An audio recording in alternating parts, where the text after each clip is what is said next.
Communications Secretary Sonny Coloma says the Department of Budget and Management is coordinating with the Congress for the smooth passage of the 23.3 billion peso supplemental budget.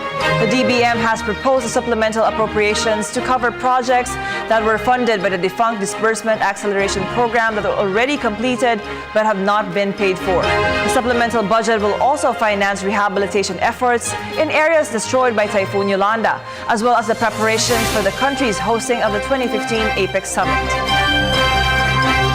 Meron din namang parallel process tayong sinasaksihan ngayon at yun yung pagbubuo naman ng 2015 national budget na naipasa na sa magkabilang kamara at hinihintay na lang yung pagdaraos ng bicameral conference committee meeting.